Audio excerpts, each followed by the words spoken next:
안녕하세요. 맥키네치 투자 클럽입니다. HLB 이노베이션 이제 기사가 났죠. 싱키르 110 고용암 관련해서 임상 1상 중간 결과가 상반기에 이제 공개 예정이고요. 혈액암 관련되는 싱키르 310은 연말에 공개 목표입니다. 결 종목인 생명과학, 제약, 테라피틱스, 글로벌 차트론까지도 한번 살펴보도록 하겠습니다. 최근에 이제 HLB 계열 종에서는 가장 세게 좀 움직였던 게 이노베이션이죠. 작년에 이제 바닥 가격인 1,460원에서 최근에 3,300원대니까 뭐 100%가 넘게 일단 상승하는 모습을 좀 보였고요. 그래서 1월 26일 이번 주에 이제 3,300원대까지 이제 오르고 난 다음에 볼린저 밴드 상단이라든지 5일선을 좀 지키지 못하면서 지금 이제 3,300원대 기준으로 보면 20% 빠져 있는 상황입니다. 가장 강했던 종목이 조금 이제 견조하지 못한 어떤 거래량 그렇게 많이 터진 건 아닙니다만 5일선 밑단까지 지금 조정을 오면서 HLB 계열 쪽에서는 순환매가 아니라 좀 그 조정 흐름들이 가격 조정과 더불어 지금 나타나고 있는 상황이죠. 자, 기사 관련되는 부분 좀 살펴보면 기존의 카티 앞에 키르가 되어 있죠. NK 세포 쪽에 이제 키르를 카하고 이제 스플릿 체인으로 결합을 한 요런 이제 플랫폼입니다. 요걸 기반으로 해서 고용암 쪽으로 하는 게 싱키르 110이고요. 혈액암 쪽에서는 310이고 지금 임상 1상의 중간 결과 발표가 상반기, 혈액암은 하반기의 목표가 되어 있죠. 그리고 이제 카티 같은 경우에는 제조가 본래는 이제 환자의 몸에서 T세포를 이제 끄집어내 가지고 배양해 가지고 증폭시켜 가지고 유전자 제조업을 해서 다시 집어넣는 뭐 요런 어떤 과정이기 때문에 동종까지 확장되지 않았을 때는 생산 과정 자체가 좀 쉽지 않고 시간도 좀 많이 걸리는데요. 그래서 3주 이상 소요되던 제조 기간을 10일 미만으로 이제 단축했다는 것은 임상이라든지 향후에 상용화 과정이라든지 제조 단축 관련되는 부분에서 이제 등록 이후에 투여까지 시간이 좀 길죠.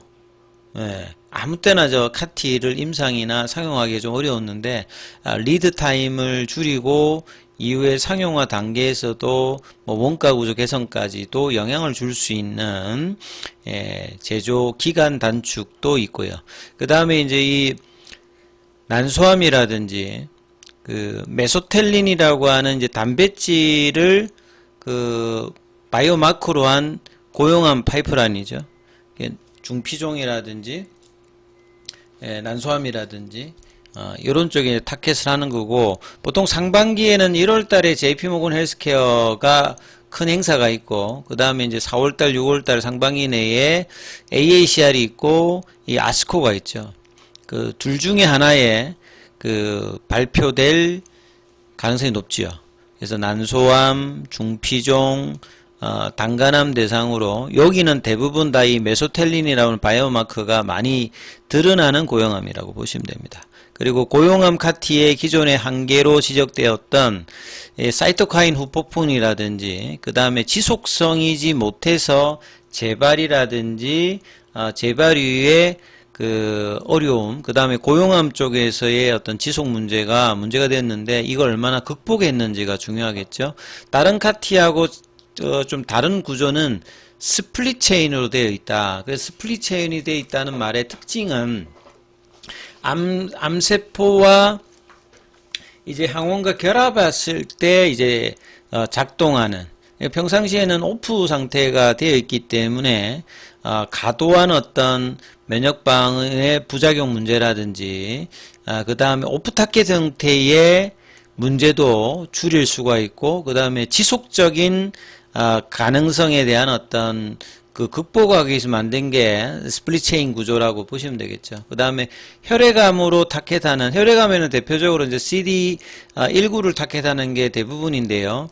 그 CD19를 타켓한 혈액암 카티 같은 경우에 재발하게 되면 별다른 치료편 자체가 없는데 재발 환자가 뭐 2년 이내에 한 60% 이상이 이제 재발하고 있기 때문에 여기에 따른 타켓으로 싱키르 310은 준비를 하고 있는 거죠. 경쟁 치료제 대비해서 저용량에서도 종양 활성이라든지 사이토카인 분비를 낮게 관찰한 양상을 보이면서 독성 관리 측면에서도 차별화되어 있는 부분이고요.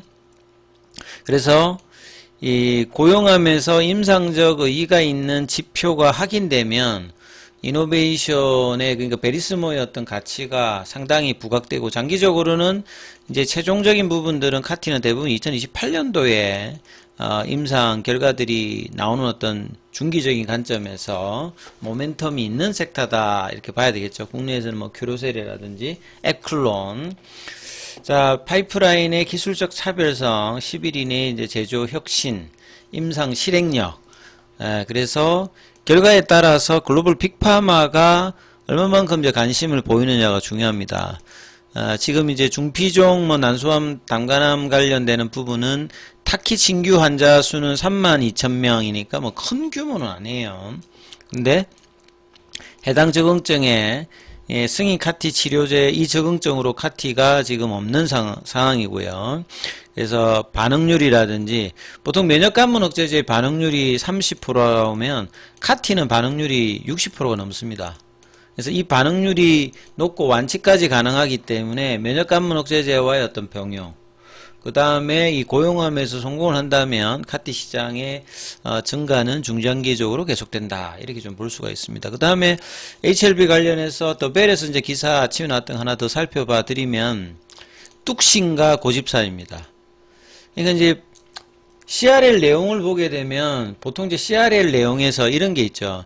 임상의 어떤 안전성이나 뭐 유효성에 문제가 있으면 재임상을 해야 되고 이런 과정이면 통상 우리가 임상 실패를 하고 그 극복을 해야 되기 때문에 이게 이제 고집일 가능성이 있습니다만 HLB 같은 경우에는 또 리보세라믹도 문제가 있는 것도 아니고 캄넬리주맙의 CMC 관련되는 부분은 시간과 돈을 필요로 하는 부분이거든요. 이거는 뭐 대량 생산을 할 때 마치 삼성전자가 HBM 관련해서 시간이 걸려서 이제 획득하듯이 항서제약도 이제 시간과 돈을 투자해서 극복을 해서 대부분은 그 CMC 관련되는 부분을 해결하는 경우가 많으니까 이 고집보다는 뚝심으로 봐야 되겠죠. 근데 이제 시간이 걸리다 보니까 이런데 임상에 어떤 문제가 있었으면 이제 결과를 설명하지 못하는 부분, 그 다음에 이제 CMC 관련되는 부분에서도 어떤 부분이고 어떻게 해결해야 되는지